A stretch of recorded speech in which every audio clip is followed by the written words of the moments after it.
So thank you so much. Thank you for joining.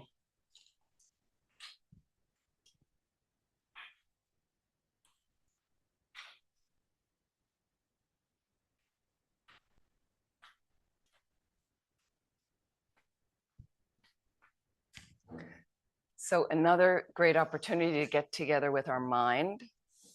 This is just relax, find your comfortable sitting position.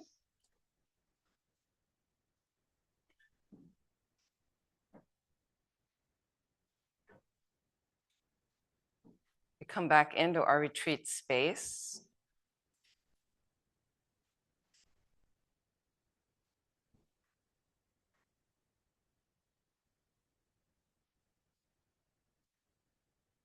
And the nice thing is, the more we do practice,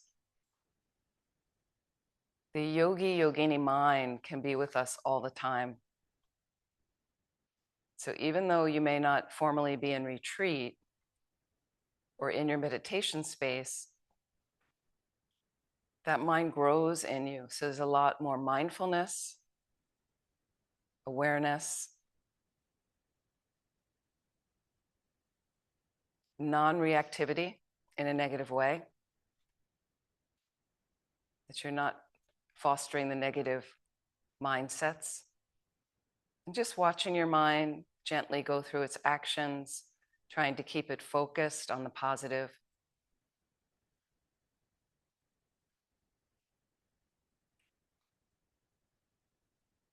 So as we settle our body into a good posture, let's settle the mind into a good posture.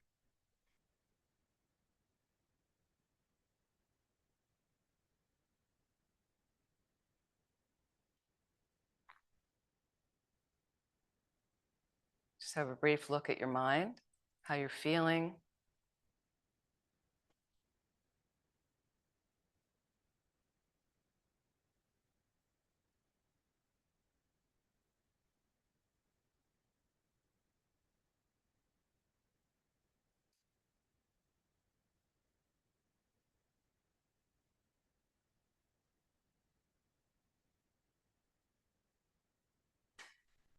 And just celebrate and drink in another fantastic day, another fantastic opportunity to work with your mind, to just see what's happening in a relaxed, gentle way,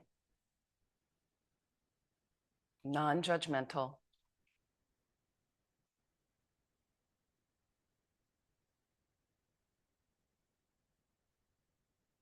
I think if we can use this opportunity that we have to plant some deep seeds of virtue in our mind, in our consciousness, seeds that will help us move along a path to full awakening, to reach that place where we are unlimited in benefiting all living beings. It's the basis of the Mahayana motivation. So if you like that, feel free to include that in your motivation. Just take a moment right now. The motivation is you directing your mind in the most positive, generous way.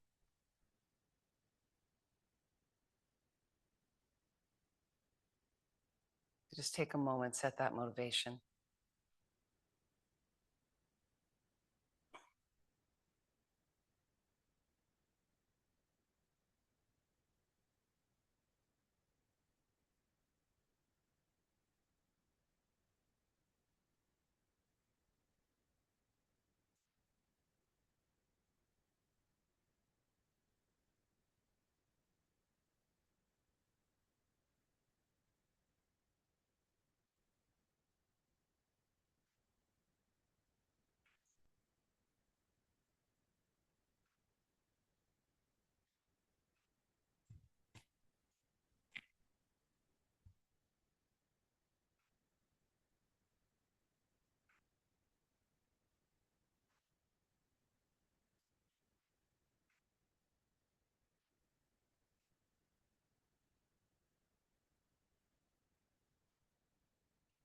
Take a moment, a couple minutes to relax your body. It relaxes the mind. And make sure there's a normal, natural breath moving through your system.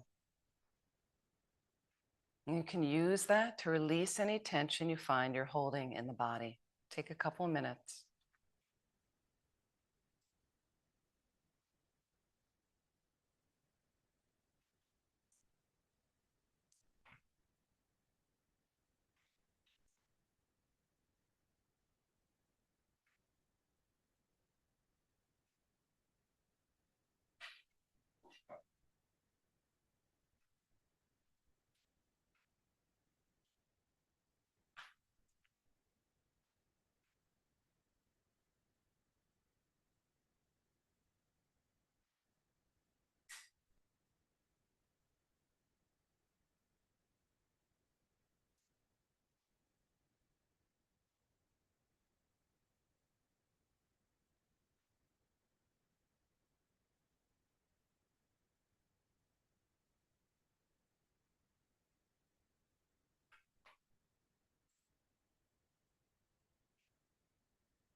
And let's do the 9-round breathing, beginning with an exhalation out the left nostril. So again, 3 rounds, and we are lessening the first round, anger and hatred. The second 3 breaths, we are lessening attachment and desire. And the last round, we are lessening ignorance and confusion. So you can go at your own pace. Beginning with exhaling out the left nostril, inhaling through the right nostril. 3 breaths, and then reverse that.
And the last round, we're exhaling through both nostrils.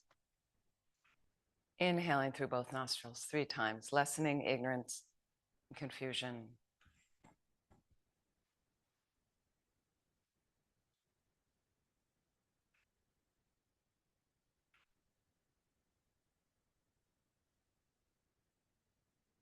And maybe we can turn the phones off.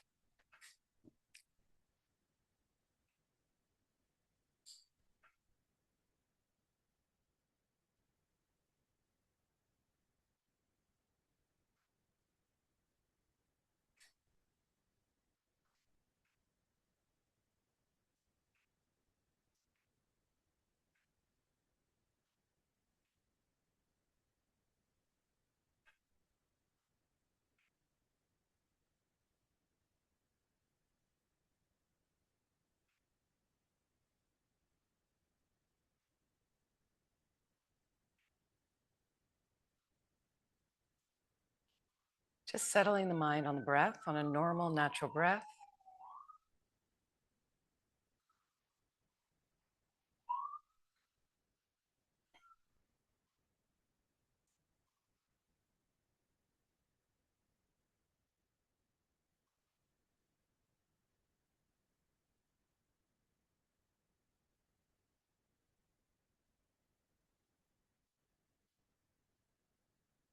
So some people count the breaths to stay concentrated.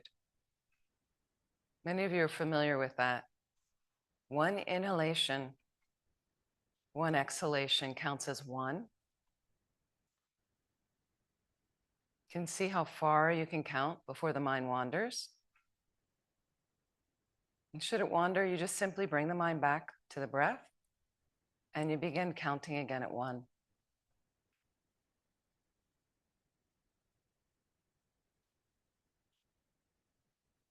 And again, remember, if there are distractions, and there are many. It's very common. So if you're chasing a sound distracts you. Once again, note, it's simply hearing or a sound. Back to the breath. If a thought pops up, takes your concentration away, it's simply a thought. It's simply thinking. Back to the breath. Try your best.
And again, letting go.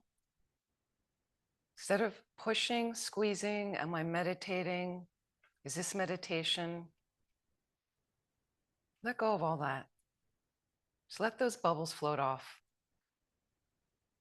Carried away by the breeze, and simply allow yourself to be in meditation. Just be and let the natural state of the mind arise. Clear and knowing. Clarity and awareness.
And just imagine the Buddha in the space in front of us on a radiant jeweled throne, supported by 8 snow lions.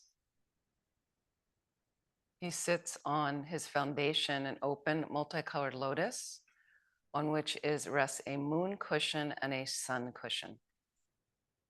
3 principal aspects of the path. And on this is this radiant golden light being facing you. Slightly higher than the level of your forehead is the visualization, a few feet in front of you. The Buddha is about 6 inches in height.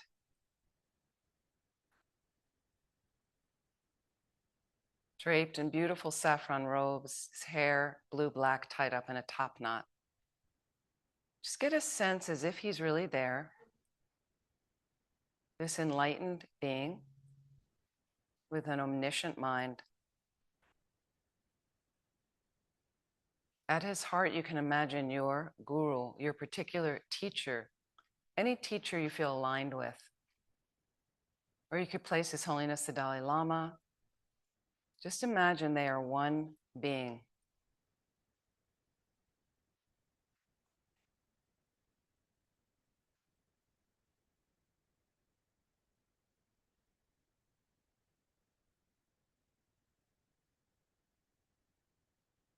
So the more we practice in this tradition, you want to get a sense that this being's always there to guide and help you. Whenever you choose to reach out, to ask advice, to ask from your heart, something loftier that you really need some guidance with, your practice, some major life issue, health concern, that energy is always there. What happens is we're so obscured from connecting with it due to all the demands of our lives. Very common. So if you like this path, you like that idea, just try to visualize more and more in your practice. Before we sit down, then the Buddha just pops up. And then some people have altars in their meditation space. It can be simple, doesn't have to be elaborate, with some pictures that they like, that reminds them of that enlightened consciousness. Something that inspires you, that draws you to the seat, to the cushion. Cushion on the floor or a chair, doesn't matter. That invites you to get together with your mind and make your mind peaceful.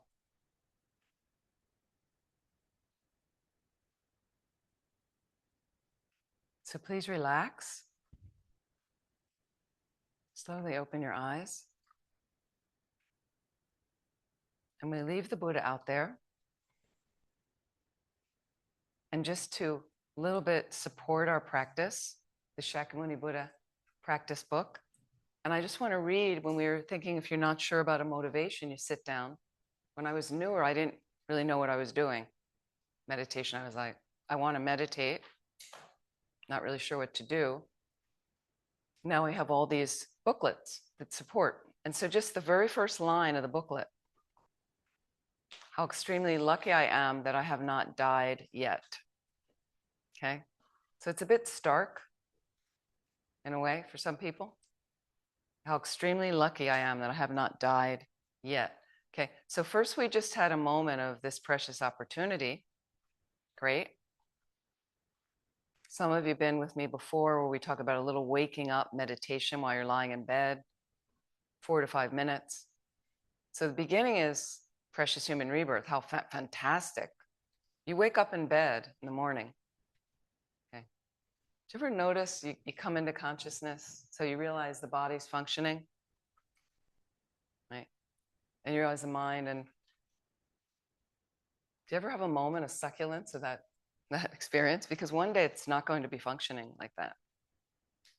And the fact that you're autonomous, you can get out of bed, you can go to the bathroom on your own, you can make your coffee or have a shower, whatever you like to do. And one day that is going to change. For a lot of people, it changes gradually. For some people, the next day it's different. So I just like to have a, like, wow, another day in the Amy life, right? It's been a great life, right? Could be over tomorrow. But then my next moment is this is my last day. Okay. So how extremely lucky I am that I have not done, haven't. So you want to bring the death awareness right there every day. Keep it there. It's not morbid. It's not depressing, because I'm going to glean the most meaning of today. That excites me. That makes me happy. Okay. But it's training, because our culture goes, oh, no, we don't want to talk about death. Oh, right. Well, it's coming. It's coming for you. Okay. Nothing you can do about it. So I just have, again, 2-minute reflection. And I actually go to, this is my last day. Like some people say, this could be my last day. However works for you. But this is my last day. 6 o'clock tonight, gone, over. So I want to get some good stuff in, if I can, as much as I can, right? So people, some people worried for me. Oh no, you're going to make your own death. No, I've been doing this for years. I'm still here. Okay.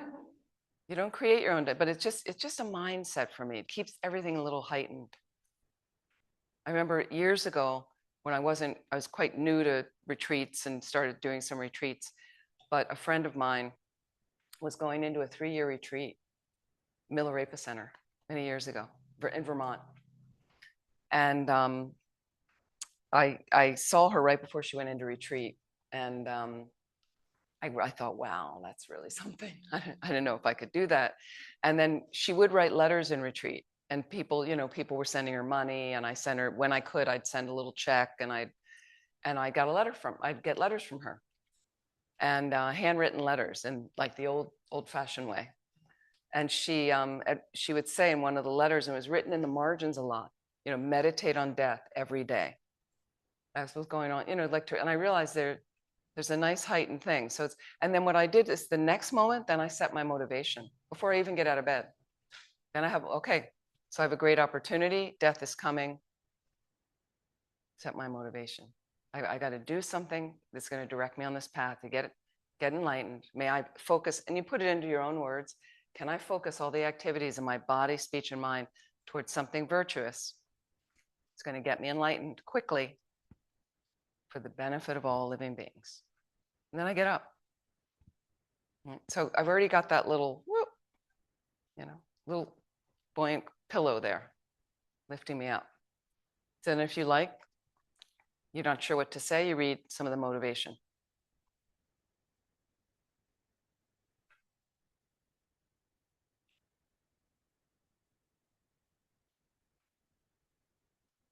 And so just to get us started, just back to the refuge and the practice. Where did I put it? Okay.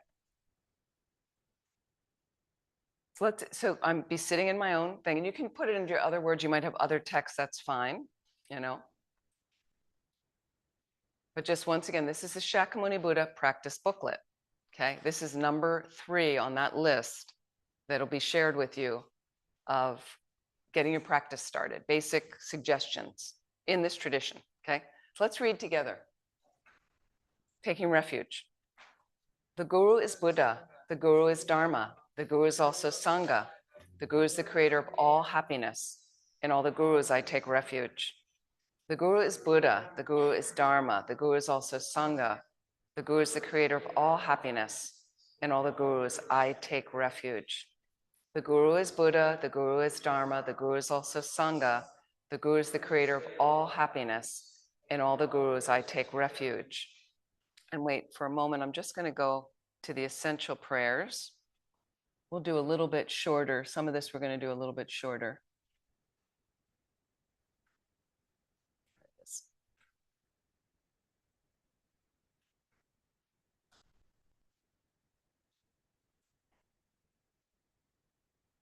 But again, it's similar, and we have the Buddha in front of us.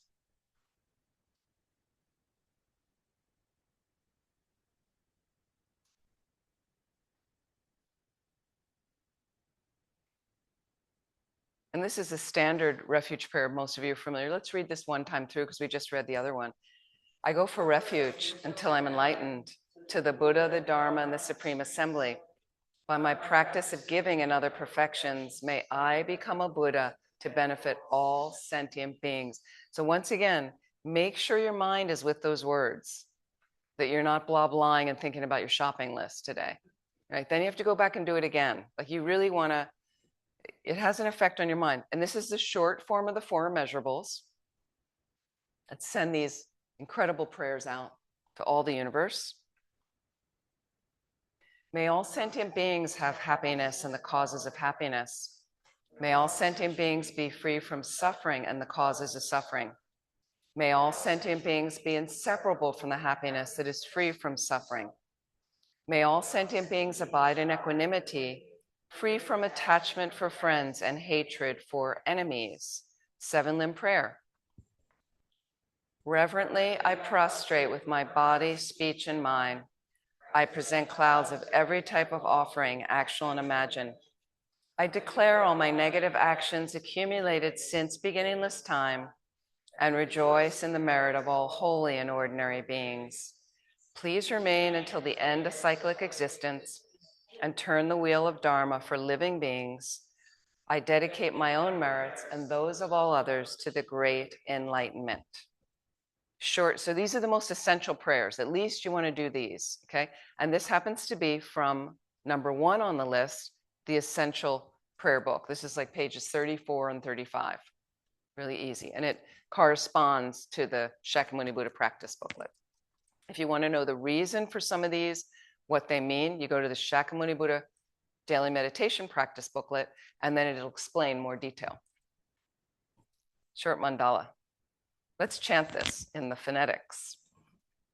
Offering the most glorious universe you can imagine, and every atom of that universe are infinite more universes, so that we can receive blessings, that we can have good meditations like that.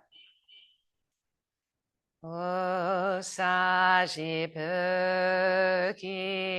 Jushimeto Tramrirap Lingji Nidegen Padi. Wait, hang on a minute. We're going to get you in this position. Fingers, ring fingers back to back. Yep, great. And then you want to pull this middle finger apart with the pointer. Yeah, you're almost there. So take the opposite middle finger. Yeah, it's good to help people next to you. It's good to practice a little bit. You guys look great. The main thing is put the hands back to back. Yeah, back to back. There you go. Then you can, yeah, there you go. Once you put them back to back, you've nearly got it.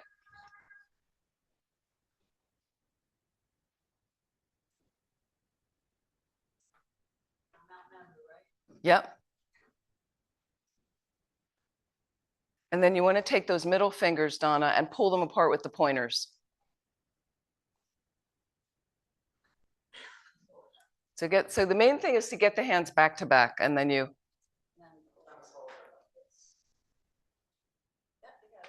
And there's your universe.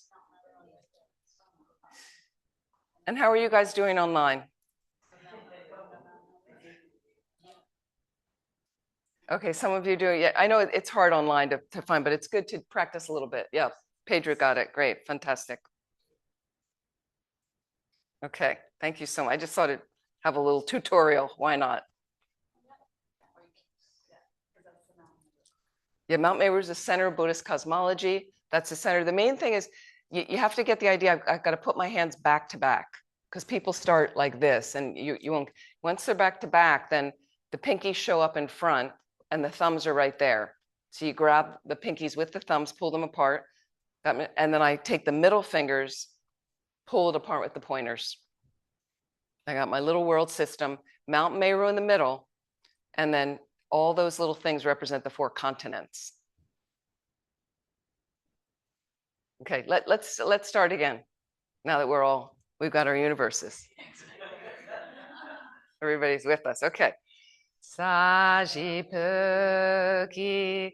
Juji meto tram ri rap lingji ni degen padi sange jingdu minte o wardi drogon nam da jing la chu parshok idam guru ratnam mandala kam niratayami. Then you collapse it into you so I can receive realizations. Please grant me the blessings, like that. So some of you, because Venerable Rubina teaches here, which is great. And anyone familiar with her mandala, her actual, because you can get a set that you build up. It's like 3 rings that go on a base, like a little wedding cake, right? So, you know, a lot of us have those ritual sets.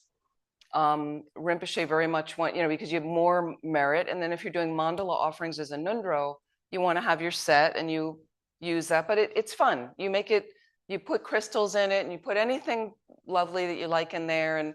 And anyway, so Rubina has, has anybody seen her mandala, been familiar? Okay. So she has one that is world renowned, her set that weighed about 2 tons, you know, it was, she traveled with it, but it was interesting. And so years ago, I was at Kopan and I was having a meeting with Lama Zopa Rinpoche. And Rinpoche, I think I told some of you this, he was sitting on a chair away, and I was like across a couch from him, you know, down. And he had remember the crystal globes of the earth, crystal ball, earth ball, and they're heavy, right? So he had one in his hands. A student had offered, you know, students offer him all. You go to Kopan, you used to go into his room, and every drawer was filled with all these like precious stones and things, and he'd be pouring them out into your hand, like here. And he'd say, for your mandala, put this in your mandala. It's crystals, put this in your mandala. So I remember in the beginning when I was newer, I didn't have a mandala set, you know, so thick. So here the guru comes, gives me these crystals, and he'd say, you know, for your mandala, yeah. And then I'd say, you know, stupidly, like, I don't have a mandala set, Rinpoche. You know, he's like, get one. Basically, that's why he's giving me the, duh. You know, he's suggesting gently, and I'm like, I don't have a mandala set. And then he'd look up and he'd go, oh, you don't? Then I think the second time he did it again, and then I thought, I guess I need to get a mandala set. And in Bodha, in Nepal, they sell them. They don't have to be expensive. I mean, some people have elaborate with gold plated, and no, you can get simple. And then you can put what you want. A lot of people put white rice in it. You have to wash the rice. It has to be clean.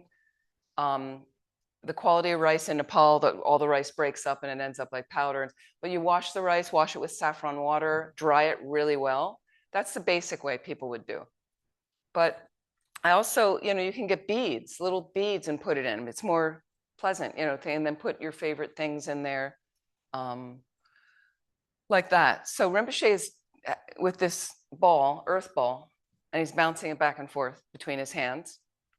And he's saying something, and we're in the middle of a conversation, and all of a sudden he hurls it at me. Like whoa, you know, like it came flying across, like, and you know, he knew I would catch. I mean, he didn't know I'd catch it, but I caught it, fortunately. But he knew it wasn't going to hurt me. I caught it, and it was a significant thing. You know, I was like, whoa. And then Rinpoche said to me, Rinpoche looked across and he goes, I thought to give it to Rabina for her mandala. And he's like, what do you think? typical Rinpoche, you know. And I looked, and I said, I think it's a great idea, Rinpoche. Right? So the next time I saw Rabina with her mandala, there it was on top. There was the crystal. She used to have an airplane, little toy airplane on the top. And it just, you make it fun. Because what it is when we're at big retreats with more senior students, everybody has one. And they'd bring it and people would set it up. It's more auspicious to have the set and you set it up in front of your guru and when they do the mandala offering. Often they're chanting a long mandala if a teacher comes, as you've done for some of the teachers, and that way you can build it up and do it in focus. And it's really nice. It's a nice thing nice offering to make. I used to bring them to the Light of the Path retreats because I could drive down and I could carry it because mine is heavy as well with things in it. So it's really nice. So then what happens is everybody knew Rabina's mandala. Sometimes it would spill onto people next to her. Parts of it would, So years ago, the Mandala magazine, some of you are familiar, now it's online, was a print magazine of our organization. And they would have ads in there and all kinds of articles about teachers and different things going on at centers like that. And sometimes just to add in when it was really at its fullest, they had cartoons and it was like a regular magazine. So one of the cartoons in there, everybody commented on one edition, was Venerable Rabina, cartoon of her, with her mandala set, with the little airplane on top at the time. And next to her was another senior nun, Venerable Ingrid, who passed away a couple of years ago in California. Venerable Ingrid, the most people knew, and they were easily recognizable in the cartoon.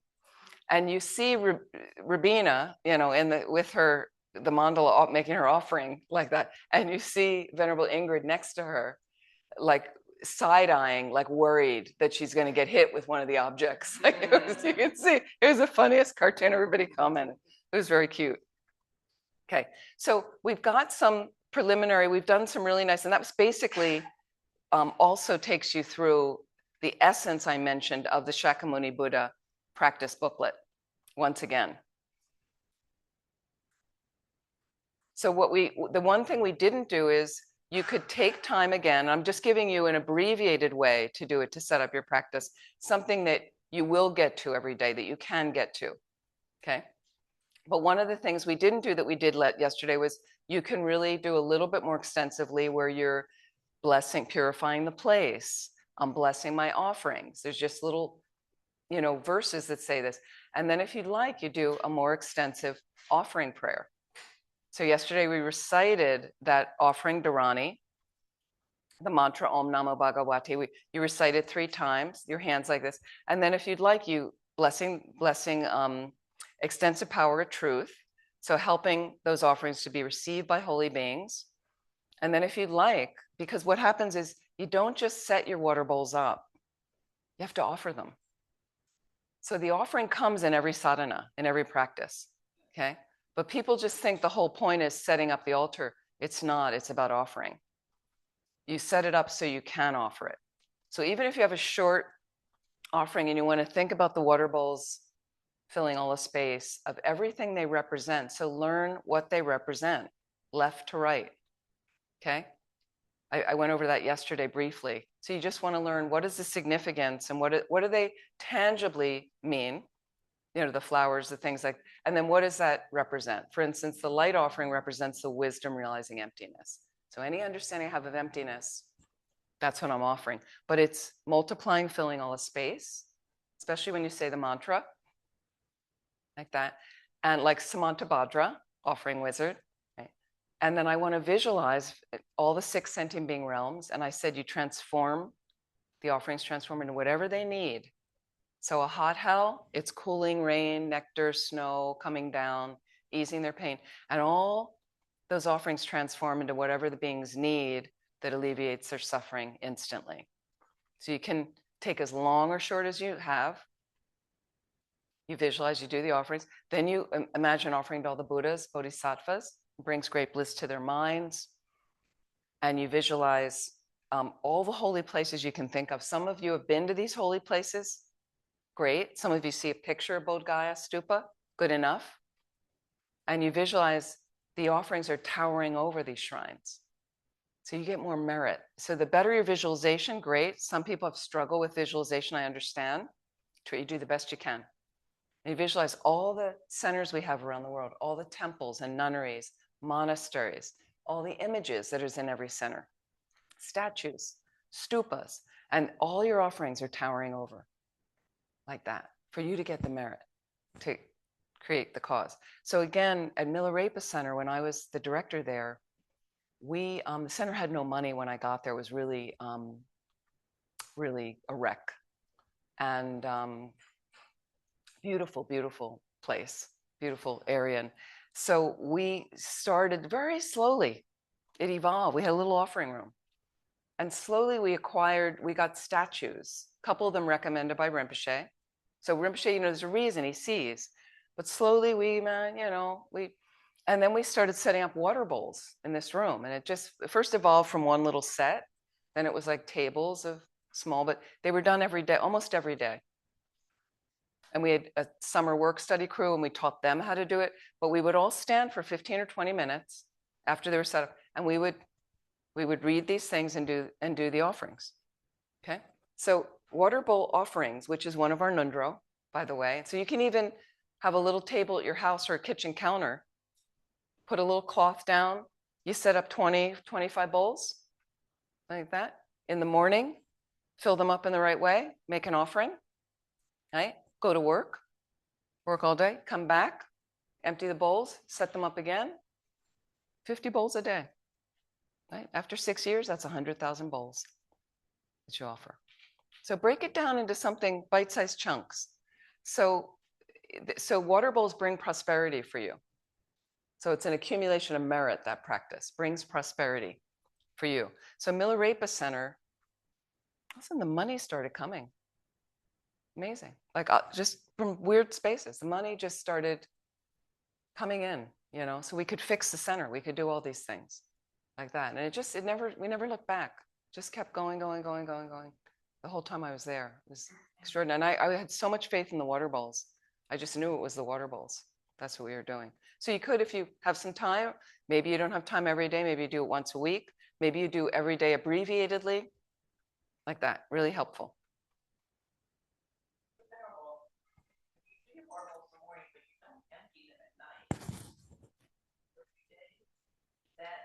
You can't leave them up for a few days. No, I leave mine up at night. I change them every morning. No, you can't leave them up for a few days. It's going to create, once a day. And Lama Zopa Rinpoche's offering room, when he had the house in Aptos, was changed once a day. And that way I would leave it up at the time because Rinpoche was somewhere in the world offering everybody's bowls. But I change them in the morning and I leave them up all night just in case somebody else is visualizing, thinking about all the offerings anywhere. But don't leave them up for several days like that because it makes you lazy in your practice. It doesn't help the practice like that. Yes.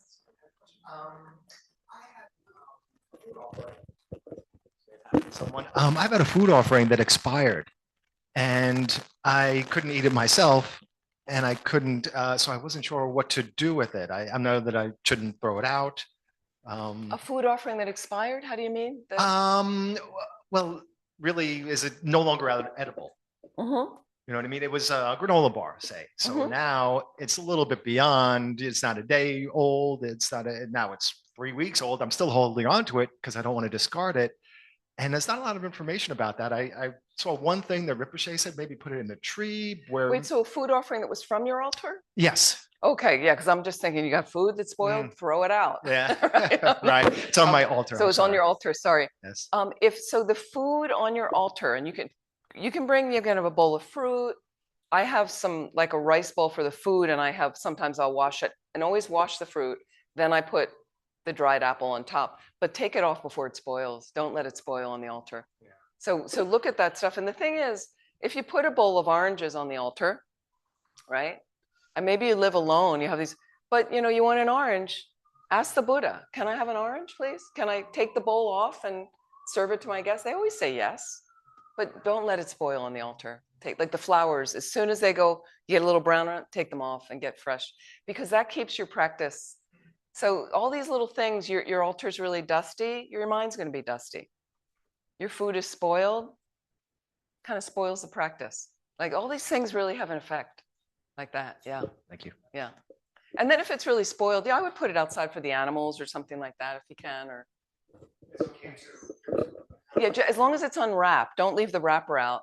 But you can put food offerings out for animals or something, or just you could put them high in some wooded place where it'll just decompose and stuff like that. Sometimes I don't like to throw it out, but sometimes you don't have an option if you're in a big apartment building. So then I would just wrap it up in a clean bag or something and put it in the trash or something like that. Yeah. Good question. Yeah, so I just wanted to give you a couple of options of just setting up. I think we've been through, Did all of this. 7 limbs, yeah. So this is all very similar. That was just an abbreviated version of the Shakyamuni Buddha. And then what happens again, we have the Buddha in front, and we come to requests that we mentioned yesterday. So that's not in the short prayers, okay? So again, you could read the formal requests from the Shakyamuni Buddha practice booklet if it helps juice your mind up a little bit, like that. And we're going to read, I just want you to read the 2 verses we didn't read yesterday.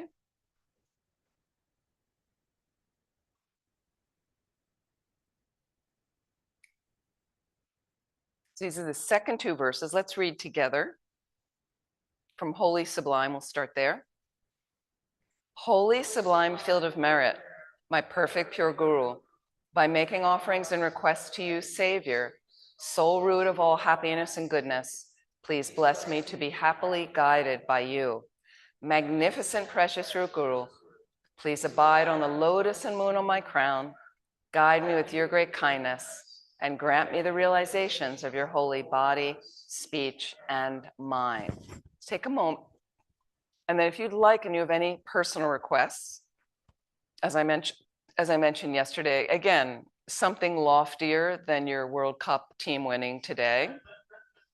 So again, just make your own personal request right now.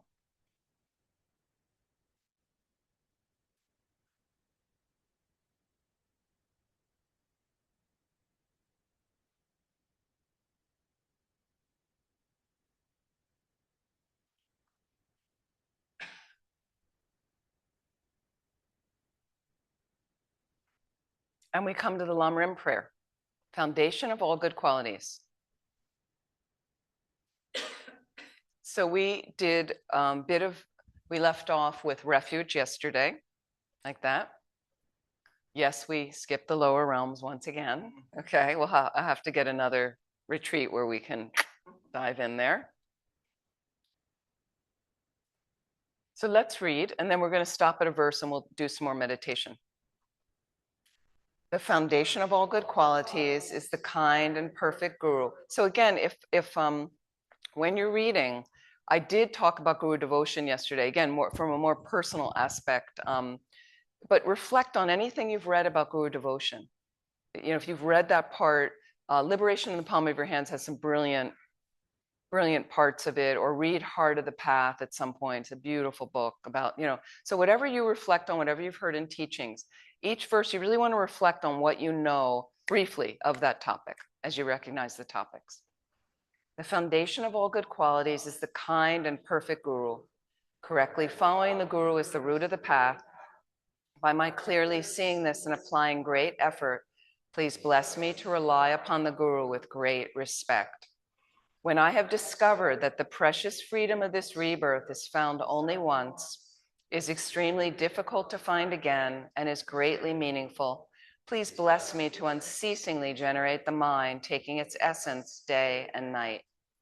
This body and life are changing like a water bubble. Remember how quickly they perish and death comes. After death, just like a shadow follows the body, results of black and white karma follow. When I have found definite conviction in this, please bless me always to be conscientious in abandoning even the slightest collection of shortcomings and in accomplishing all virtuous deeds. So let's pause there. And we're going to come to the end of the lower scope of the Lamrim, karma, teachings on karma, which concludes that motivation of I'm terrified that things are going to be worse when I die, so I want to practice. So let's do some meditation on the 10 non-virtues.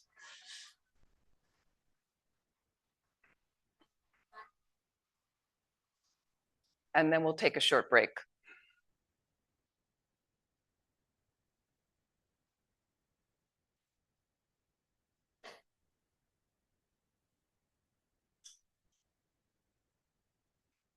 So again, it's always nice to just settle the mind on the breath.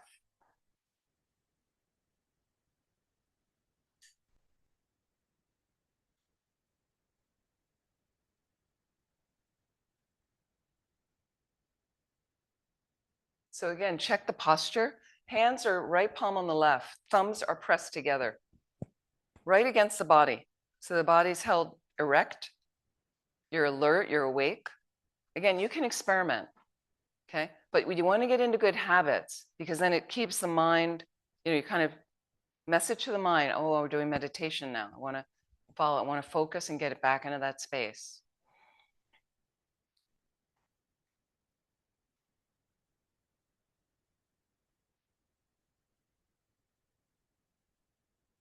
So in exploring the 10 non-virtues, I'm going to read you the list.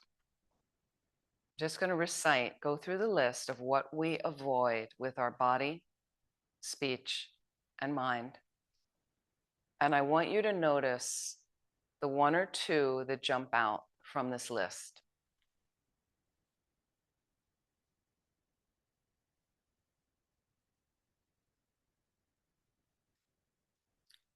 We avoid killing, which includes insects. We avoid stealing and sexual misconduct, which is basically about adultery. Those are three we avoid with our body. With our speech, we avoid lying, divisive speech, harsh speech, and gossip. And with our mind, we avoid covetousness or having a greedy mind. We avoid harmful intent or malice. And we avoid holding wrong views, which ultimately relates to emptiness, but also could be thinking that you are going to live forever in this body, or thoroughly dismissing one of the topics. So not just shelving it, being discerning, checking later, but saying that is garbage. So once again, we avoid killing, stealing, sexual misconduct, lying, divisive speech, harsh speech, gossip.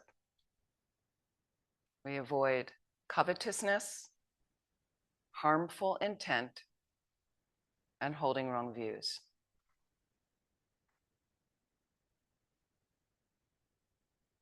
So I'd like you to start with the first one that popped out, one that you go, oh, I do that. Even slight amounts of it. Which is the one you mainly struggle with? Let's have a look at how it works. Can you recall the last time you performed this non-virtue? So you could either choose a recent incident or one that is looming from the past.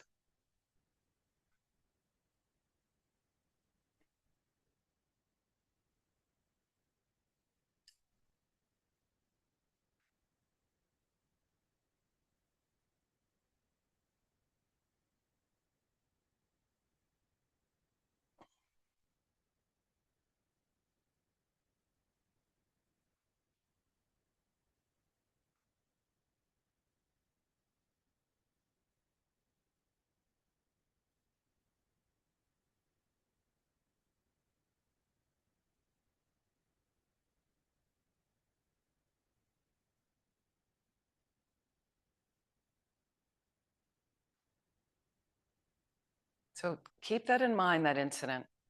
And I'd like you to understand and look at what was your motivation for performing this activity? Was it a Mahayana motivation?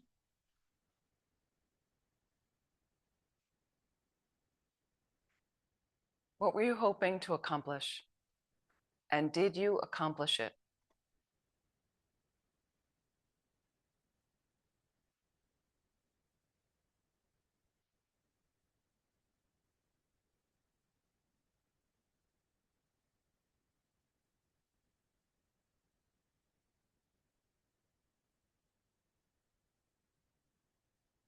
Can you picture yourself doing it in the action? And can you note who's around you? What's the scene around you? What's your mental state at the time?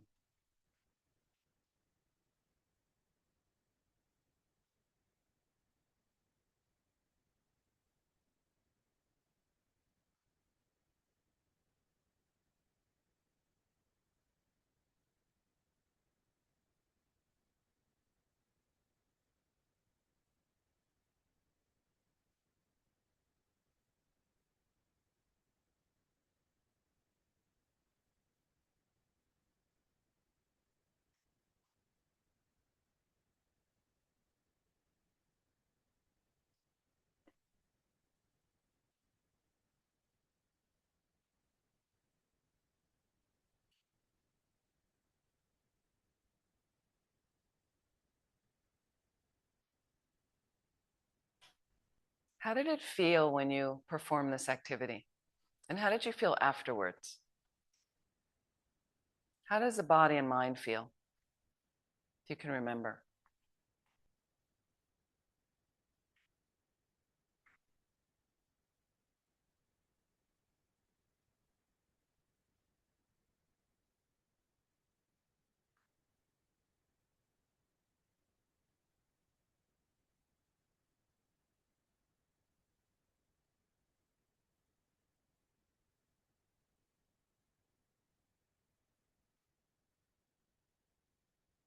And how does it feel now, even thinking back to performing this activity?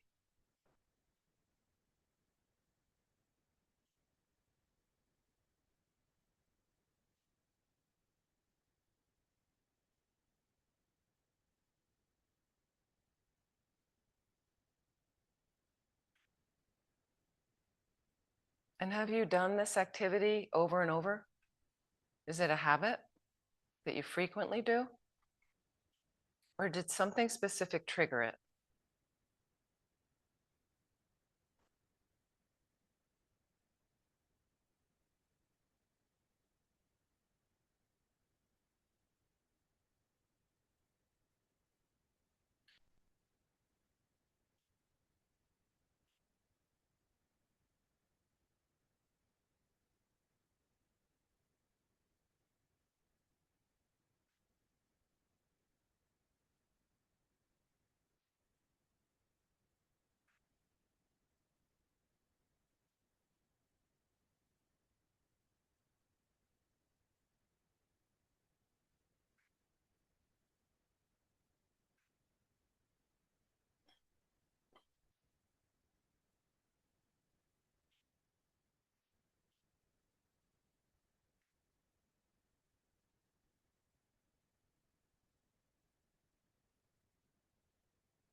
Did you hurt anyone as a result of this activity?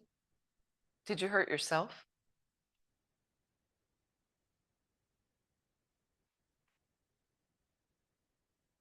Did you accomplish what you had intended? Did you get what you wanted?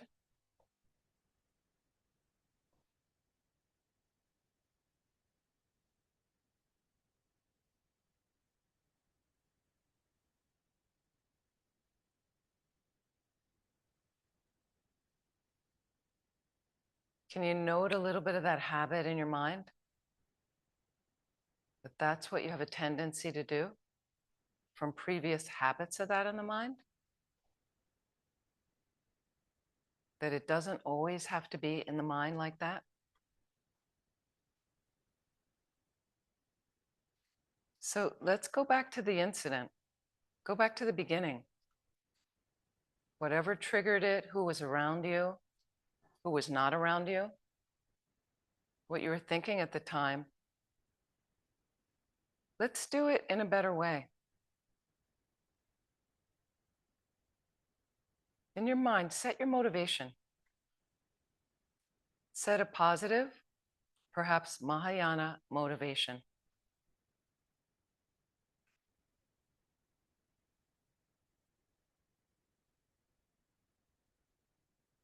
And then look at you're about to launch the activity. Body, speech, or mind is about to fall into that rut. Just pause for a moment. Look how easily that habit draws you in. But now you set a motivation. Is this for the benefit of all living beings? Does it serve them? Does it serve you to get you enlightened quickly for them?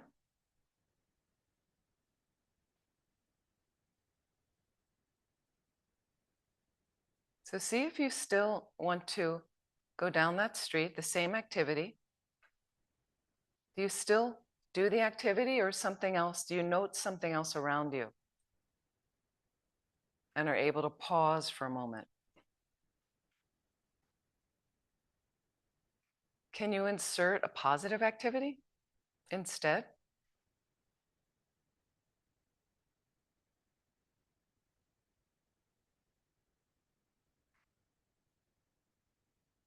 So practice that. Practice inserting a positive activity. So you may still acknowledge the thing that you want or want to do or need. So reevaluate that.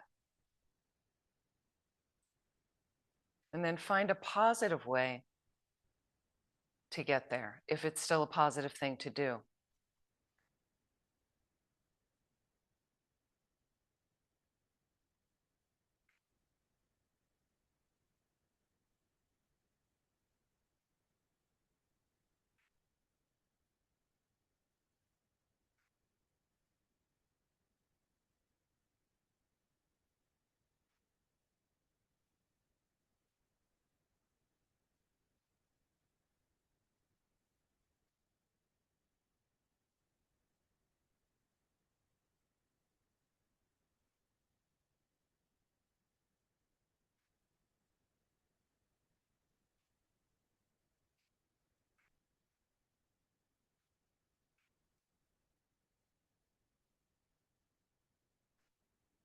And notice in the positive activity how you feel body and mind.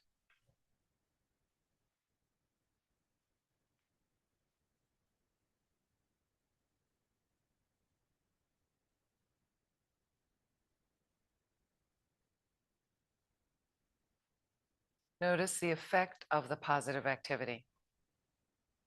Any different than the other activity, than the non-virtue?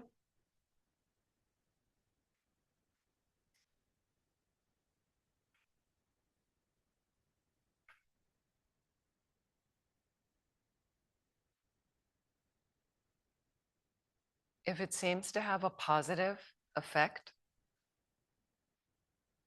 on you, your environment, anyone else, go back and do it again.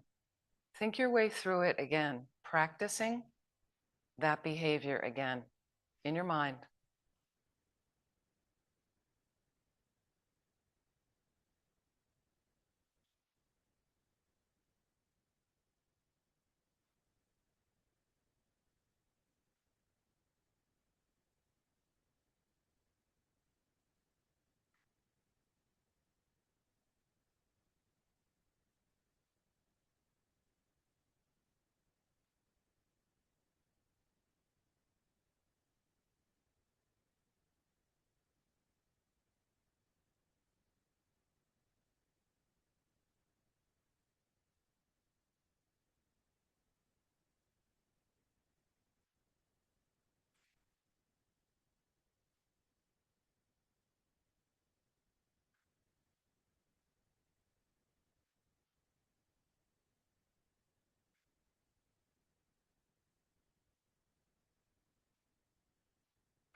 So meditation can be a rehearsal, training our mind in behavior that gets us enlightened.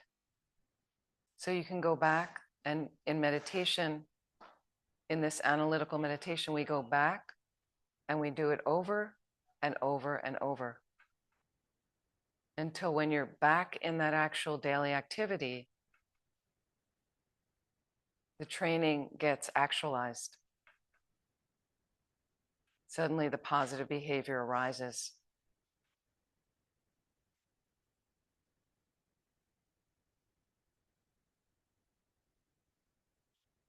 So just observe now anything arising in your mind in relation to this type of thinking.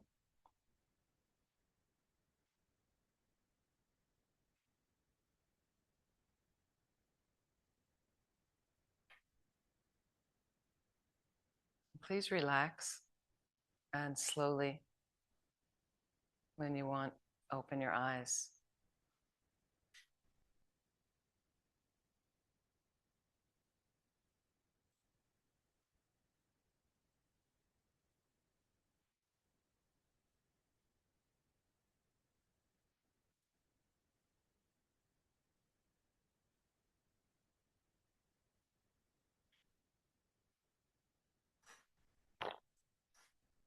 What do you notice? Anything from the meditation?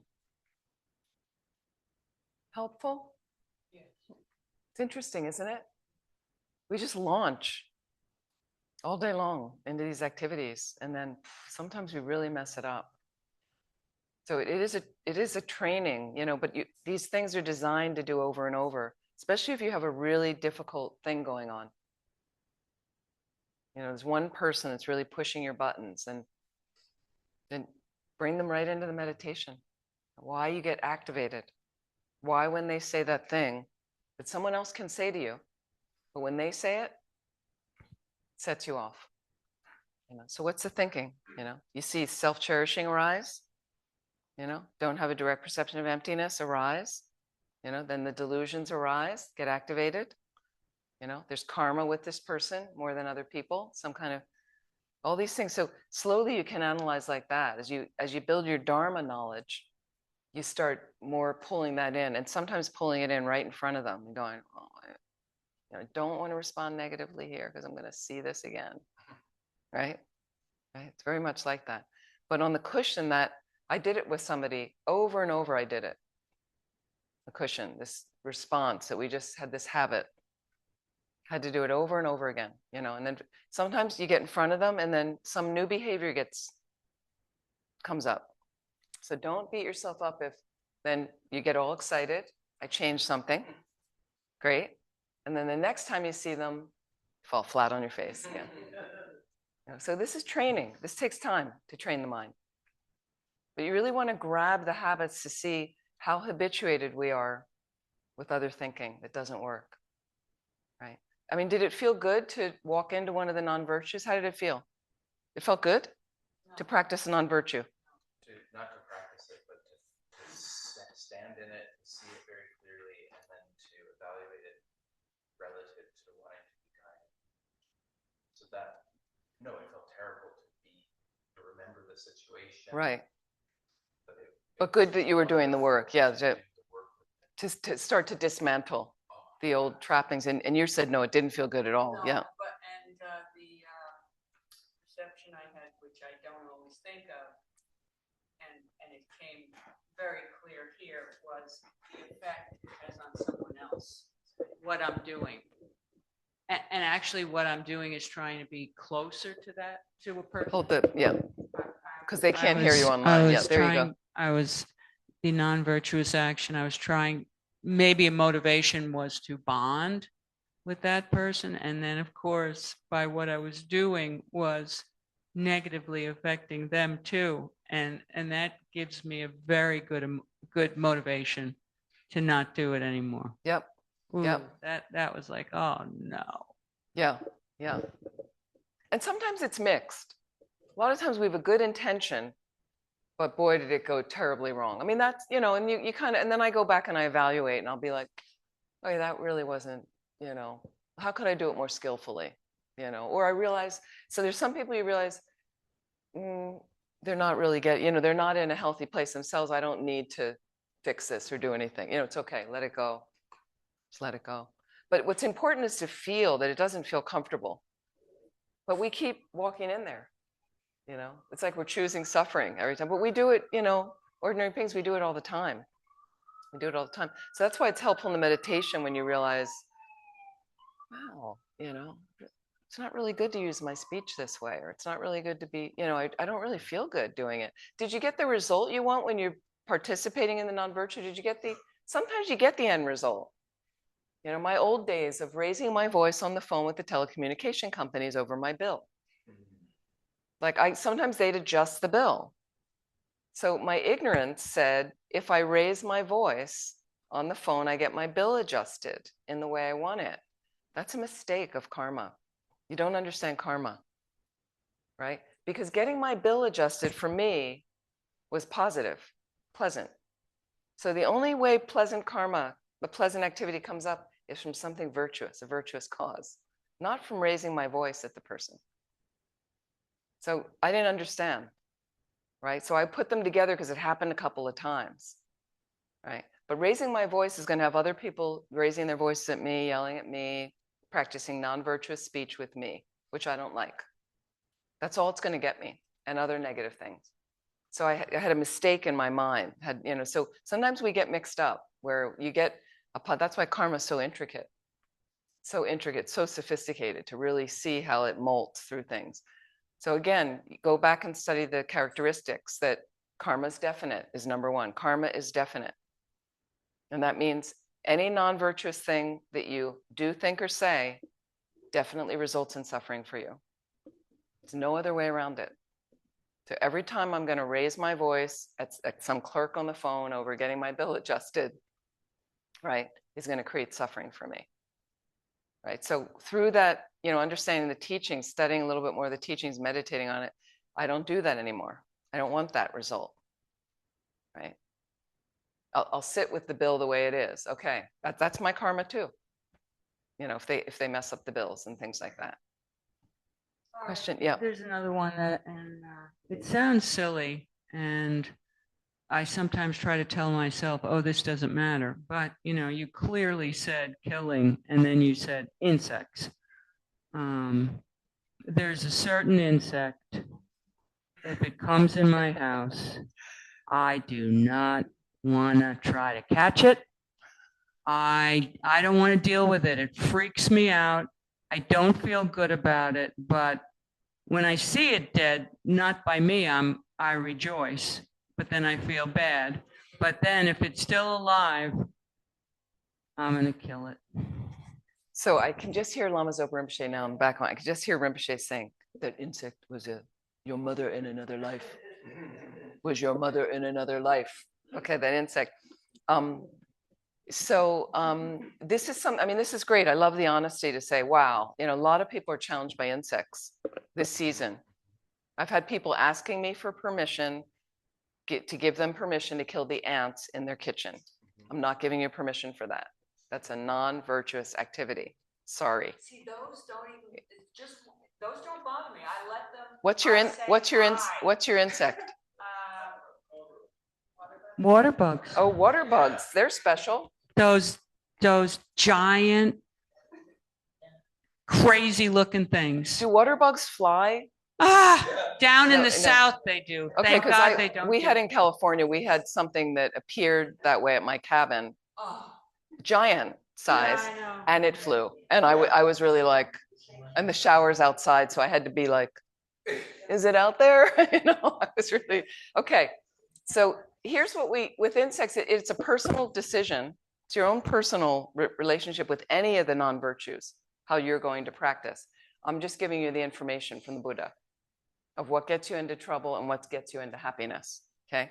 So it's your personal thing. So I would just keep working on it. Study the teachings on bodhicitta, 7-point cause and effect method. So the first point is all beings have been your mother. Okay, that's the hardest point to realize. But first, read about bodhicitta, okay? That, and slowly do the meditations, which I think we're going to get to that later today. I'd really like to do that meditation. I've been doing more of it myself anyway. And just realizing, in another life, the mind has no beginning. The mind has no beginning, according to Tibetan Buddhism. There's always a previous moment that causes it. Previous moments. There's no beginning.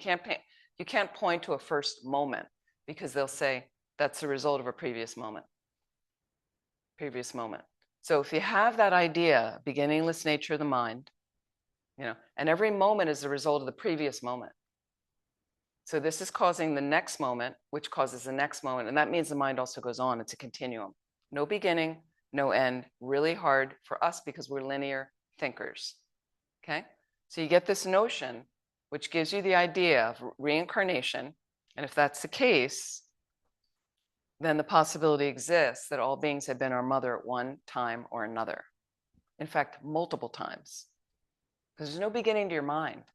So any combination fits. Any different realm, some of the hell rebirths, you don't have a mother, you just regenerate from the suffering. But that's few. Most of the rebirths, you have a mother. So over and over, you want to think of that dear mother water bug, okay, that tended you, took care of you, like hung on your every word, dressed you, clothed you, bathed you. Okay, that's one thing you can try. But the other thing is, think about if you're stepping on it. Karma doesn't work this way, kind of unfortunately, but maybe not. When you're stepping on the bug to kill it, Okay. Your arms and legs aren't spurting apart with stuff coming out of you, and doesn't happen like that. Doesn't happen like that. But killing karma with rejoicing is a little bit heavy in the mind. So at least, have some like, I'm so sorry, I don't want it in my space. So at least have the mind of regret, and then you can do Vajrasattva practice. I would do it daily if you're killing insects. This is according to Tibetan Buddhism. So you slowly come to it in your own way. You have to find your own relationship. Like when I was at Kopan Monastery, my first course, I killed tons of insects before when I was a kid, right? My parents, they say, we're going to open the porch in the summer, get the vacuum. And with glee, I went out there. I didn't know I was obeying my parents. I was like a good kid. Went out there. I didn't know. On the playground, the wasps at the playground, at the seesaws. So to protect my friends, I was smashing them until I got stung. Finally, must have been Rinpoche. I'm going to sting her. Enough, and that was the end. I didn't kill them. Then I got in. Then much later, Kopan Monastery. I'm in Asia. You know how many bugs are in Asia? Then I leave Kopan, hear about the killing. I'm like, I can't not kill insects. Like I was like, that was kind of heavy for me. All the insects I killed in my guest room. And I said, so you experiment. I'm going to try it for a day. This was my own. I'll try it for a day. There were lots of insects in my room, spiders and mosquitoes, right? But I just tried for a day. I refrained. It was hard. It was hard. I didn't like. I was like, I learned to with the broom get the spider out, squirt it. It took effort, and so taking care of insects builds patience in you. They're very little. It's easy to kill them, so you have to be very careful how you're going to pick it up without killing it. So I just watched this process. One day I did it.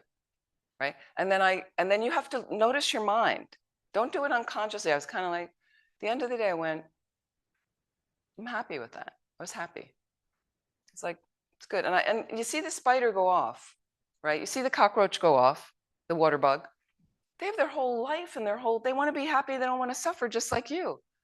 Goes on, the armored plate. I mean, water bugs don't seem to have evolved very much since prehistoric time. They got the whole armor plated thing going on there, but you see it wander off. And so I would kind of I'd be like, okay, that spider can go, it's got its family somewhere, but one day I did it. So then because I liked it, I said, I'll do a second day. Right? Some of you heard this before. So I'll do a second day, third day, fourth day. And I didn't stop till today. I don't stop, I've adopted, now occasionally I've killed insect by accident, stepped on it, then I do my purification practice and I have regret, like, oh no. And, maybe it's still, sometimes I'm keeping it one time in monsoon and a retreat inside the stupa at Tushita, Dharamsala. There's a little room. I did my retreat in there, monsoon. Monsoon, it's pouring. Every insect in the universe was in my room. It was like, there's no air. So you open up the little windows and I had all these insects dying on my altar. I had to put the candles out. I didn't want the moths to get burned. But you do what you can do. You try your best. So you just try your best and see. Well, I want to. But I can't tell you that there's not going to be negative karma. If you're so we have to own. It's just taking responsibility. I want to stick up for myself a little here No, because okay. I will spend a half an hour trying to get the dragonfly that's caught in the screen and all kinds of things. That's great.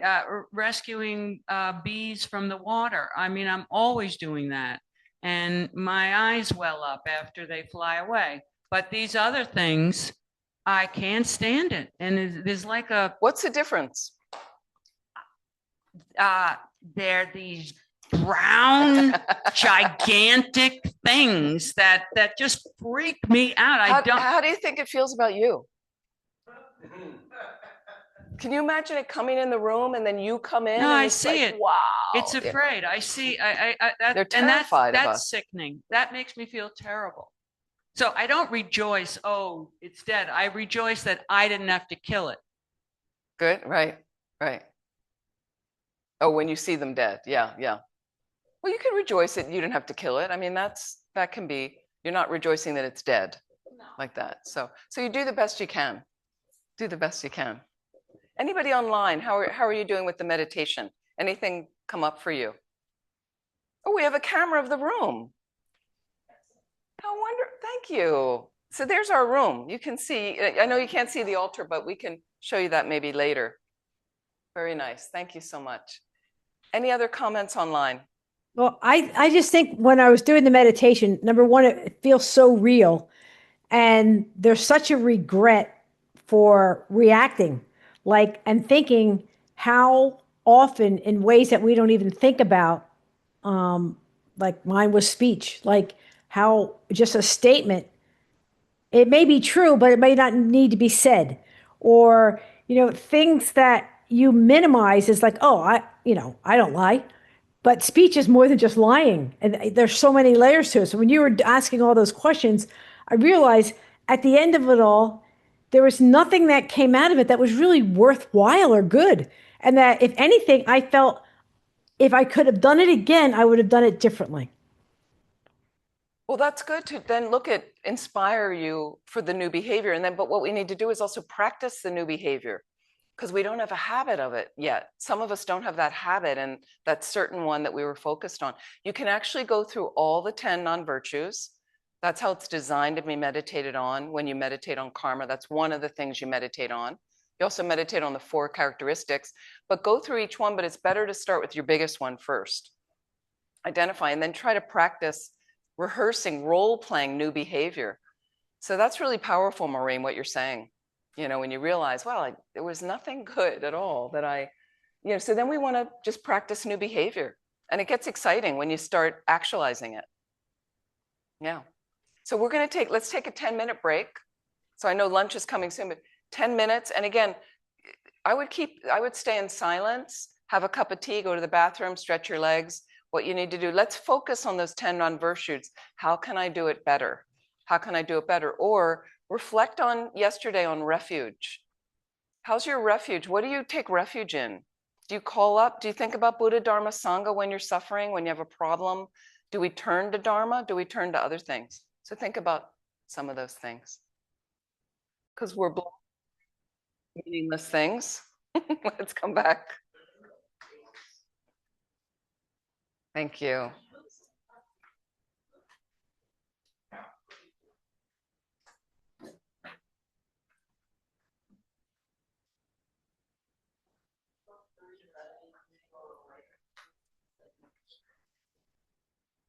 So thank you to Stefan. We can now see the Shanti Deva. I have recaptured my background. So we can see the Shanti Deva altar. And we have another picture of the room, some of the folks in the room. So we can all be here together. Wonderful. So it's magic. It is magic. I want to know. We went back to the virtual backgrounds, picked none, but then you go up to the FaceTime camera, the little green camera at the top, and click on that. And it was background, and my background was checked. So it wasn't, so we unchecked it. And now here we are. Yeah, so it was great. So I didn't have to reinstall Zoom and, Yes. Thank you. Okay.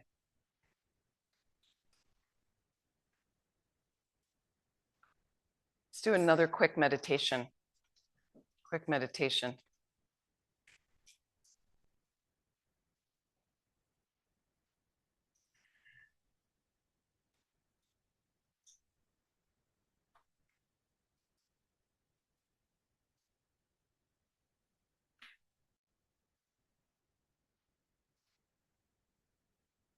And I'm sorry. No, you know what I'd like to do is I want to read the rest of the Lamrim prayer and keep that together.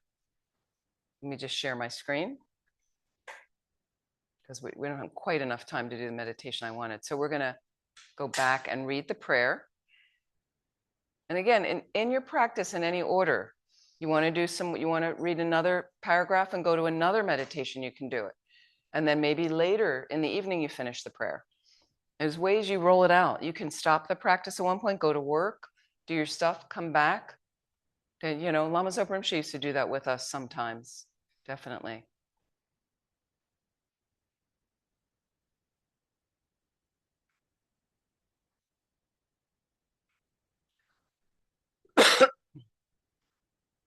So now we're looking at the shortcomings of samsara. This goes into the medium scope, medium capable being who has a motivation, build on the first motivation, meaning they're terrified. They practice because they're terrified things are going to be worse when they die. And then they realize that right now, even life has suffering as well. So they'd really like to bring about an end, excuse me, to that suffering. And so what this scope looks at, the medium scope, middle scope of the Lamrim, starts to look at all the different ways we suffer. So I know that in Buddhism, it gets kind of bleak until you come out to bodhicitta. After precious human rebirth, it can, but you have to look at your own suffering. You have to explore all the different sufferings to understand how you suffer, to start to develop some compassion for yourself. Okay, and that's renunciation. That's the beginning of renunciation. Start to having some compassion for yourself, meaning I want to get rid of my own suffering. That's what I want to get rid of with renunciation, my suffering. Okay. And when you really start exploring that more and more deeply and letting that fuel your practice, right? It's the way that you end up having larger compassion for others. Because I realize how I suffer. And when I realize they're all suffering the same way, or it's when I see that person suffering based on what I used to do or how I did, the compassion rises more greatly. Otherwise, it's superficial. We say we want to be compassionate, oh, that poor guy, but it really stays at the top quite a bit till you really. So that's why we go through the suffering. That's why, according to yesterday's holiday, was the first teaching that Buddha gave. There is suffering. Suffering exists. That was his first teaching. There is suffering. I mentioned this before, I was a bit dismayed by that. This guy gets enlightened, has this omniscient consciousness, blissful awareness, clear, like unbelievable, spacious, loving kindness energy. And then he says, there is suffering. Like, that's it. I thought he'd talk about love. The first teaching would be about love or compassion, bliss, right? But then I understood that you have to go through the suffering to come out the other side. You have to go, you can't ignore it, and we see suffering. The human realm's perfect. We have suffering, we have leisure. Best opportunity to get enlightened is this human rebirth. Like that.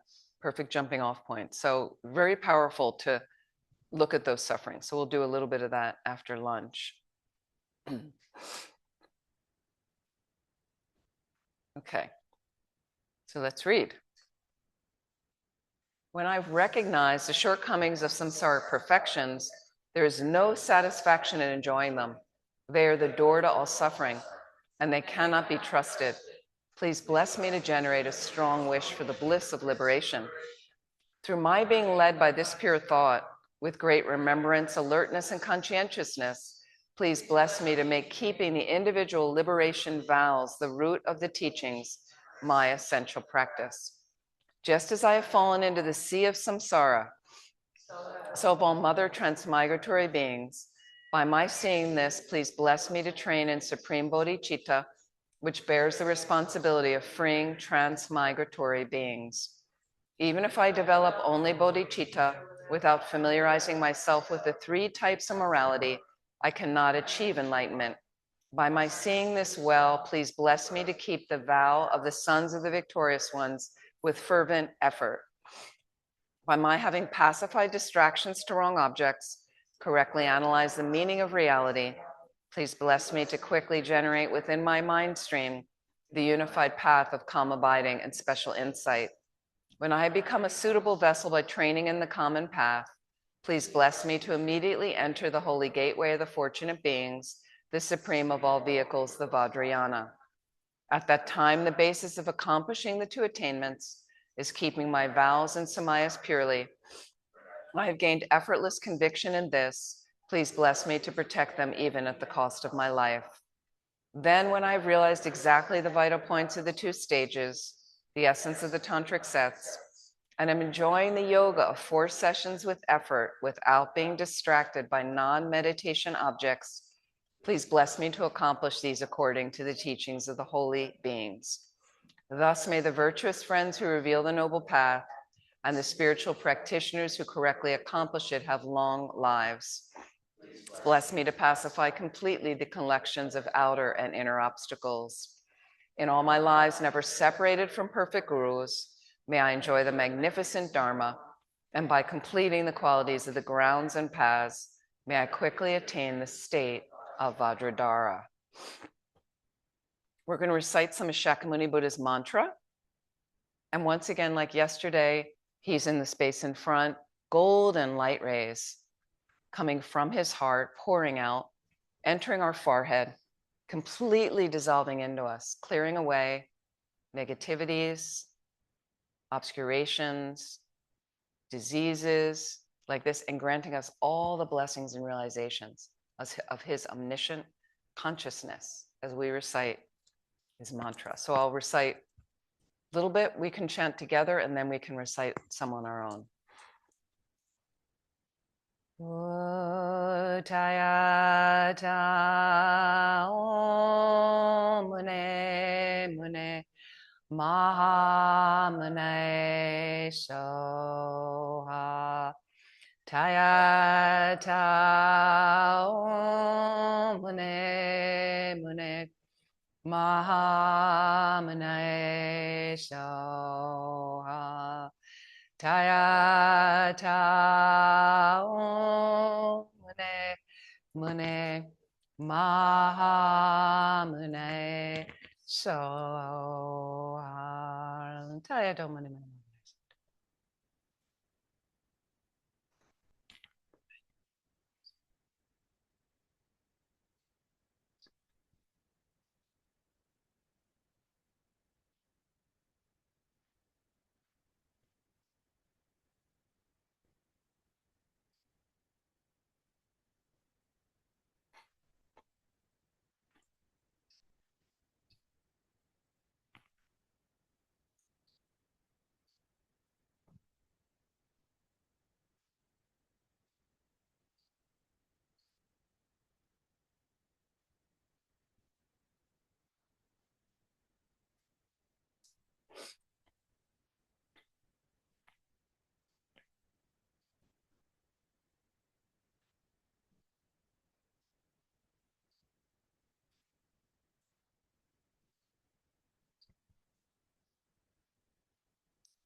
Tayata Om Mune Mune Maha Mune Soha.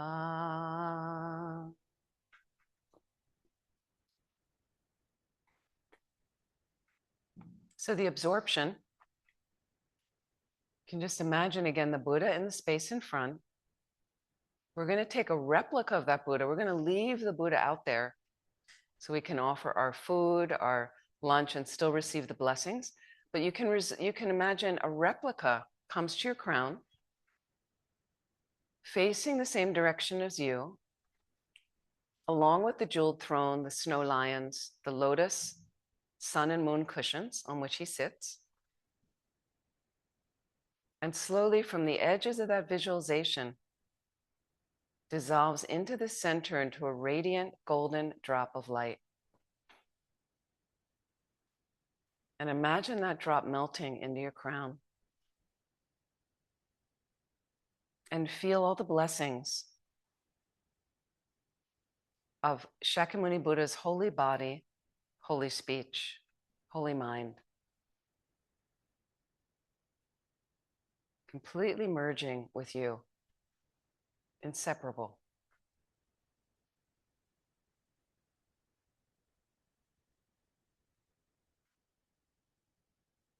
So we're never separated from this energy if we choose.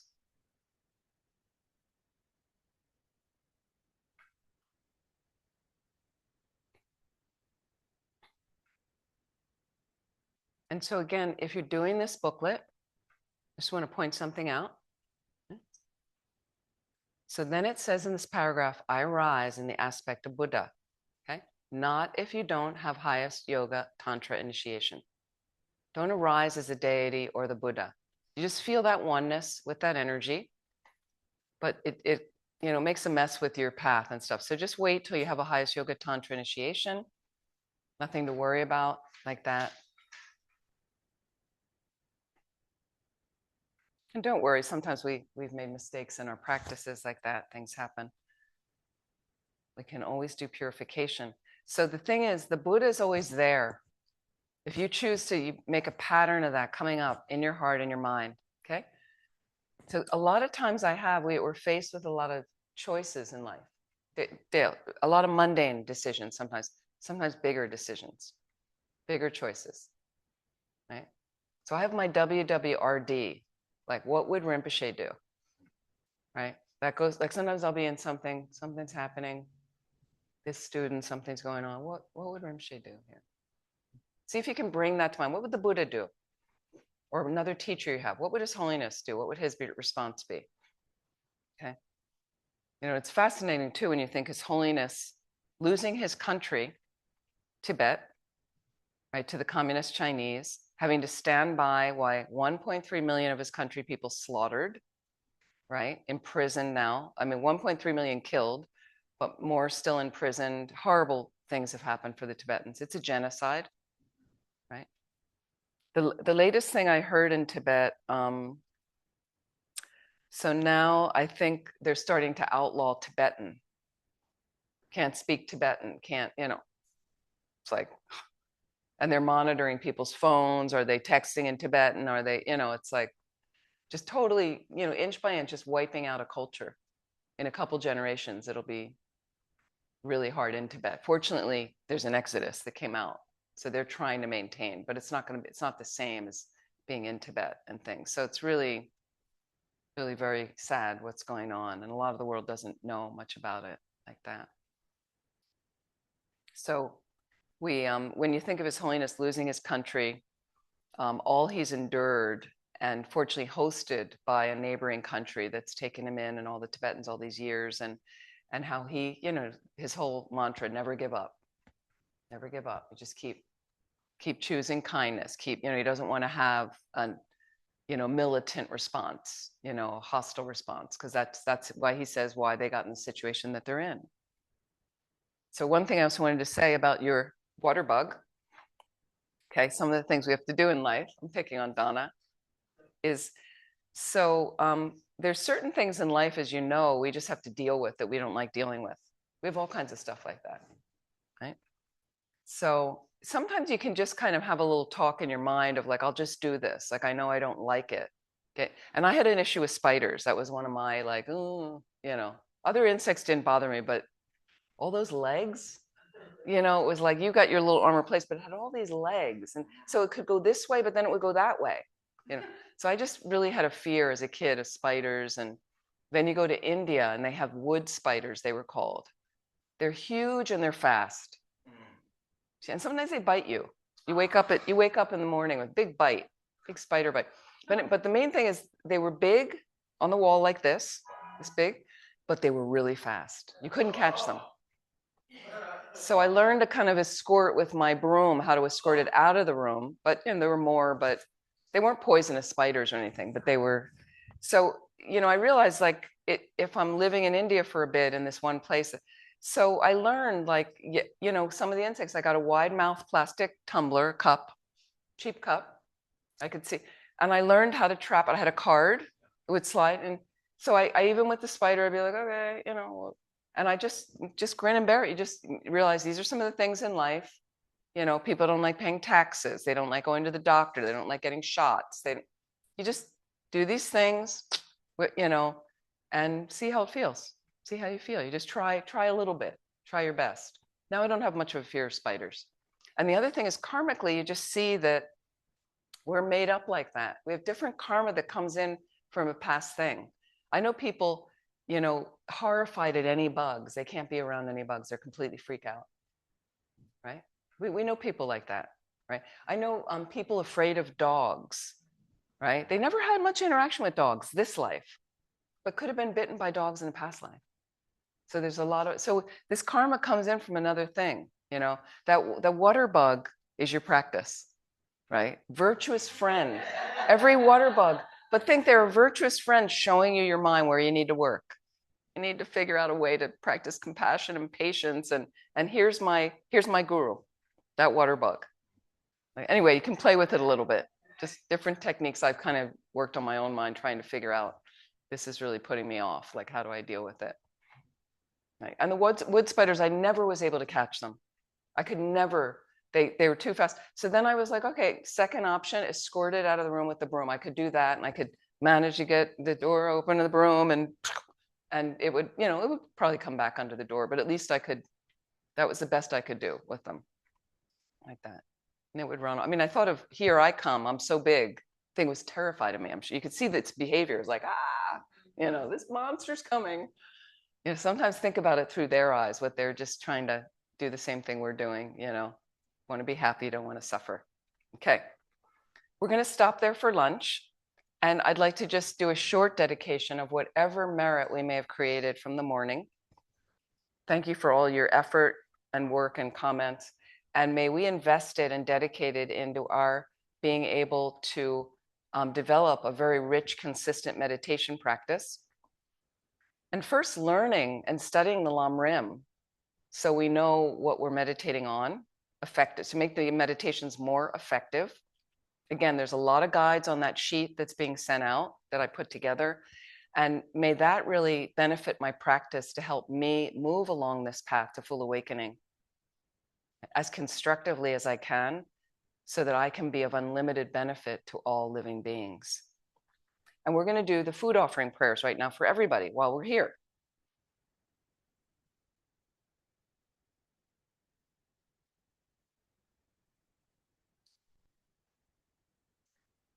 Let me get my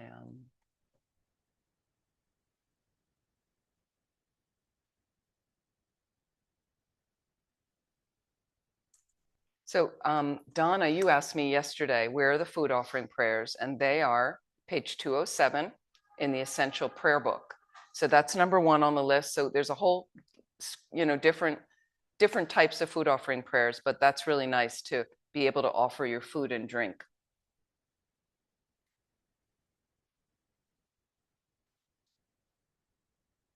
So the first thing we do is bless with the syllables Om Ah Hong. Even if we don't have the food yet, we can always do it again when we're in front of the food. The Om Ah Hong is from the Buddha's body, speech, mind, forehead, throat, heart. White, red, blue nectar rays coming down. So white from the forehead, red from the throat, blue from the heart, absorbing into our food. So that blesses the food. Om Ah Hong, Om Ah Hong, Om Ah Hong. And there is a couple different chants. There's a slow chant for this. And this is our standard food offering prayer, but there's other ones below this. We'll chant this in the Tibetan. Lama Sangye Lama Chödejin Lama Kedunte Kungi Jepo Lama Te Lama Namla Cheparbo.